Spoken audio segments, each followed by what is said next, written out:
السلام عليكم ورحمة الله وبركاته. وعليكم السلام ورحمة الله. الحمد لله الذي فرض علينا الصيام وسن علينا القيام. أشهد أن لا إله إلا الله وحده لا شريك له، وأشهد أن محمدا عبده ورسوله صلى الله عليه وسلم. روى الإمام البخاري والإمام مسلم عن أنس بن مالك رضي الله عنه عن زيد بن ثابت رضي الله عنه قال: تسحرنا مع رسول الله صلى الله عليه وسلم ثم قام إلى الصلاة. ثم قال أنس: قلت لزيد: كم كان بين الآذان والسحور؟ قال: قدر 50 آية أو كما قال صلى الله عليه وسلم. Jemaah kaum muslimin, kaum muslimat yang dimuliakan Allah Subhanahu wa taala, dalam tausiah ini kita ambilkan dari hadis yang kita bacakan tadi. Hadis yang sahih diriwayatkan Imam Bukhari dan Muslim dari sahabat Zaid bin Thabit. Beliau menceritakan tentang sesuatu yang pernah beliau alami bersama Rasulullah. Beliau ceritakan kepada sahabat yang lain yang bernama Anas bin Malik. Apa kata beliau kepada Anas bin Malik? Tasaharna ma'a Rasulillah. Suatu kali kami pernah sahur, saya pernah sahur bersama Rasulullah SAW. Dan para ulama menyebutkan ini terjadi di bulan Ramadan karena ada sahur, tentu besoknya mereka akan berpuasa. Lalu setelah sahur, Tsumma qama ila shalah, Rasul berdiri pergi untuk mengerjakan salat. Dan ini maksudlah salat subuh, yaitu juga diikut oleh sahabat yang bersama Rasulullah tadi, yang meriwayatkan itu sahabat Zaid bin Thabit. Beliau ikut bersama Rasulullah mengerjakan salat subuh. Diawali dengan azan, kemudian salat sunnah sebelum subuh dan salat subuh. Itu peristiwa yang beliau alami bersama Rasulullah, yang beliau ceritakan kepada sahabat Anas bin Malik. Lalu sahabat Anas bin Malik bertanya kepada Zaid, "Kam kana bainal adzan was sahur?"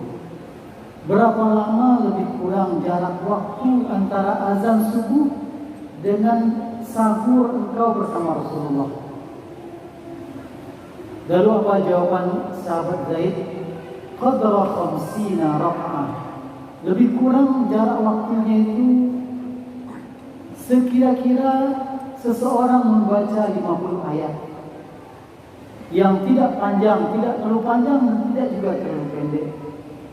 Mungkin kalau mushaf kita yang sekarang ini bisa saja satu halaman itu yang tidak terlalu panjang dan tidak terlalu pendek, satu halaman 10 ayat. Artinya 50 ayat itu lebih kurang 50 halaman atau lebih kurang 1/4 juz. Kita ingin mencoba mengambil beberapa pelajaran dari hadis yang singkat ini, yang semoga bisa menjadi amalan kita, wabil khusus di bulan Ramadan, dan kita pertahankan dan kita jaga setelah Ramadan. Yang pertama, pelajaran pertama adalah bahwasanya sahurlah sunnah Rasulullah SAW. Rasulullah SAW adalah manusia pilihan, Allah berikan kekuatan, tetapi Rasul tetap sahur dia. Dan bahkan dalam hadis yang lain, juga hadis yang sahih dari Imam Bukhari dan Muslim juga disebutkan, tasahharu fa inna fis sahuri barakah. Makan sahurlah kalian, karena sesungguhnya pada sahur atau makan sahur itu ada keberkahan. Memang ibadah puasa adalah ibadah yang memerlukan kekuatan fisik, karena kita menahan haus dan lapar. Tetapi kita tidak sedang berlomba siapa yang paling kuat. Bukan berarti yang paling hebat yang bisa menahan sampai selesai Isya, bahkan sampai selesai orang salat tarawih dia belum berbuka. Tidak. Bukan sedang berlomba kekuatan fisik, tapi ada kadar dan ukuran menahannya. Dan di antara sunnah sebelum kita menahan, mengawali puasa kita, yaitu sunnah makan sahur. Masih ada mungkin sebagian kita kadang merasa enggan dan abai, kadang merasa kuat, atau menjelang tidur dia kenyangkan perutnya, dia makan banyak-banyak sehingga tidurnya bisa sampai menjelang waktu subuh masuk, dia bangun tidak perlu sahur lagi. Ini sebuah praktek yang tidak tepat. Bagaimanapun malam misalnya kita tidak terlalu lapar, maka di antara sunnah Rasulullah usahakan tetap kita makan sahur.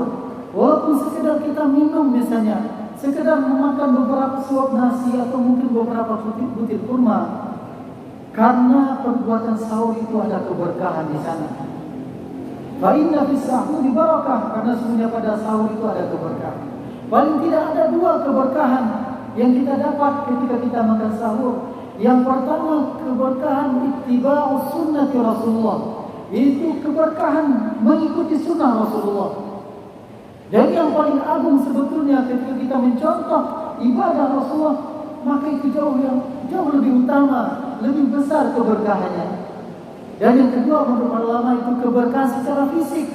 Lebih kuat fisik kita, lebih siap fisik kita berpuasa ketika kita makan sahur. Ini yang pertama yang bisa kita ambil dari hadis ini. Yang kedua adalah tentang waktu sahur, di mana Rasulullah melaksanakan sahur atau makan sahur itu di penghujung malam, menjelang terbit fajar. Jadi bukan di awal-awal malam atau menjelang tidur seperti kita katakan tadi, dikenyangkan perut kita kemudian niat, niatnya langsung untuk makan sahur dan besok berpuasa. Tidak. Tapi sunnah dalam sahur itulah diakhirkan waktunya sebelum terbit fajar. Sebagaimana juga sunnah ketika sudah masuk waktu maghrib, sudah pasti terbenam matahari, sunnahnya disegerakan berbuka, bukan berlama-lama, bukan siapa yang paling kuat dan siapa yang paling tahan. Ini adalah sunnah Rasulullah SAW.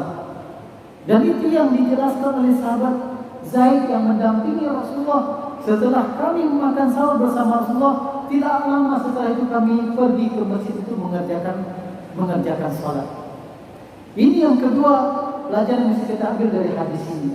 Yang ketiga adalah tentang sesuatu yang unik dan menarik pada generasi pertama, yaitu generasi sahabat. Tentang kebiasaan mereka melakukan perbuatan baik, dan perbuatan baik itu kemudian menjadi ukuran waktu. Dan ini yang nampak dari pertanyaan, dari jawaban Zaid bin Sabit yang ditanya oleh Anas. Yang dia tanya adalah kira-kira berapa jarak waktu antara selesai sahur dengan dikumandangkannya azan. Di zaman itu tidak ada jam tangan seperti kita hari ini. Tidak ada masing-masing kita pegang HP, apalagi ada aplikasi waktu sholat. Sudah mengingatkan waktu sholat kapan waktu masuk, kapan azan. Tidak ada. Tetapi yang menarik adalah jawabannya itu menggunakan sesuatu atau kebiasaan yang dipahami oleh yang berbicara dan juga dipahami oleh yang mendengar. Dan ini menunjukkan menjadi kebiasaan masyarakat di saat itu.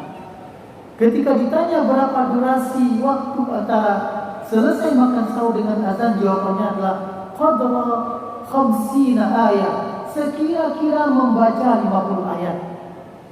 Dan tidak mungkin jawaban seperti ini akan keluar kalau yang mendengar atau menunggu jawaban tidak paham tentang kebiasaan ini.